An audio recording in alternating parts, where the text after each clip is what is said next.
Assalomu alaykum, obunachilar. Bugun sizlar bilan o'sha hamma bilgan kimdirlar nonjorkob, kimdirlar non soldi, kimdirlar non palov deb aytadigan taomni birga tayyorlab ko'ramiz, mani uslubim bo'yicha. Buning uchun bizga kerak bo'ladi mana bunaqa yopgan nonlarni xuddi shunaqa holatda to'g'rab olamiz. Bundan tashqari piyozinglar qancha ko'p bo'lsa shuncha yaxshi. Va mana bunaqa pomidorni blenderdan chiqarilgan holat. Agarda svejiy pomidoringlar bo'lmasa, masalan menda ham hozir svejiy pomidor yo'q edi, qishga deb bekitib qo'yilgan xomma chuchukni blender qilib chiqazib qovursanglar ham bo'ladi. Xo'p, qozonimizga taxminan 1 cho'mich to'la yog' solib olamiz. Yog'imiz yaxshilab qizib olishi kerak. Yog' yaxshilab qizib olgandan so'ng piyozimizni qovurishni boshlaymiz. Mana yog'imiz chiroyli bo'lib qizib oldi, o'zini me'yorida. Endi piyozimizni solamiz. Bismillahirrohmanirrohim.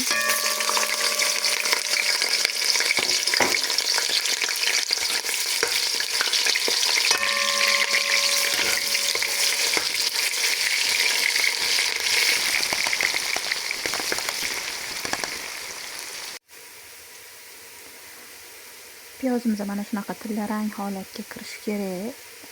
Ovqatni mazali chiqishi, ya'ni ovqatni shirin chiqishi aynan shu piyoz qovrilish jarayoniga bog'liq deb o'ylayman. Shuning uchun piyozimizni mana shunaqa chiroyli rangga qovurib olamiz. Xo'p, piyozimizni qovurib bo'lgandan so'ng shu tayyorlab qo'ygan tomatni sokimizni, ya'ni pomidorni blenderlangan holatini solamiz. Bismillahirrohmanirrohim.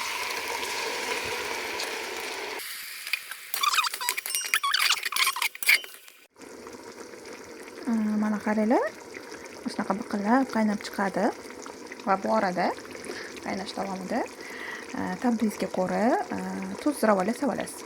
Menda tuz, zira, koreyskiy tuz, kashnich, qizil paprika shirini va ozgina murch qo'shaman.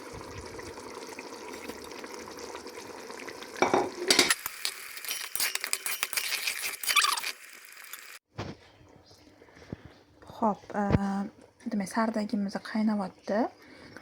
O'zini me'yoriga yetdi. 10 daqiqa qaynadi. 10 daqiqalardan ozgina oshdi. Ozgina suv ham qo'shib yubordim qizlar. Agar sizlarning tomatning pastelini suvi yetarli bo'lsa, suv qo'shishingiz shart emas. Ya'ni o'sha soladigan noninglarning miqdoriga bog'liq. Masalan, men bitta butun yopgan nonni to'g'rab sovaman. Va ozgina suv qo'shib yubordim. Shu nonimiz yana ham sochniroq bo'lishi uchun. Endi nonlarimizni solamiz. Bismillahirrohmanirrohim. Bu ovqatni men birinchi bo'lib o'sha uyga borganimda, qizlar uyimga borganimda qilib berishgan va menga shunaqa yoqqan, chunki men aslida nonjorkopni bunaqa usulda pishirmasdim. Kartoshka, sabzi qilib, обычный qovurib qilardim. Lekin o'sha kuni shuni yeb ko'rdim va men qaror qildim, bo'ldi, nonjorkopni faqat shunaqa uslubda qilaman deb. Bu yerda uydagilarga ham qilib berdim. Mazasi haqiqatda yoqdi ularga ham, zo'r deyishdi. Buni mazasini aytingmi nimaga o'xshatsa bo'ladi, qaysi taomga? Xonim yeslar-yu, bozor xonimi. Damashni ham demayman, bozor xonimi yeslar-yu, ana shunaqa maza keladi. Damashnida baribir kartoshka bilinadi-yu, bozor xonimda deyarli bilinmaydi kartoshkasi. Xuddi shunaqa bu nonjorkopni bunaqa usulda pishirsanglar, xuddi xonim yegandek bo'lasizlar, bozor xonimini. Xo'p, mana nonlarimizni solib oldik. Sekin endi aralashtiramiz. Hozir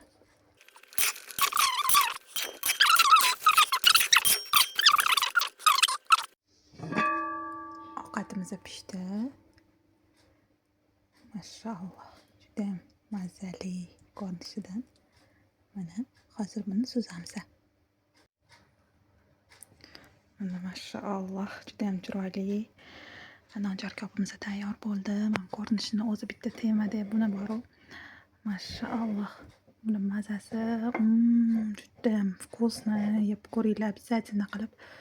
Haqiqatdan aytibsiz deysiz, xonim yegandek bo'ldi deysizlar. Tayyor xamir qilishga eringan paytingizda qivorasiz yegingiz kelganda. piyozli, garmdorili, albatta qo'shimcha salatlar bilan yesa, achchiq narsalar bilan yesa yana ham ishtahanglar ochiladi. Hozir buni sizlar bilan birga bitta yeb ko'raman. Bismillahirrohmanirrohim.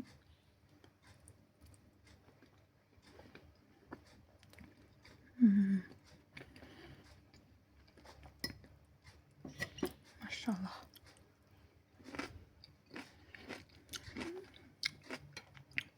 Haqiqatdan mazali, juda ham mazali. Albatta qilib ko'ringlar. Hech qachon afsuslanmaysizlar, kelgansizlar ham menga o'xshab. Faqat shunaqa uslubda qiladigan bo'lasizlar.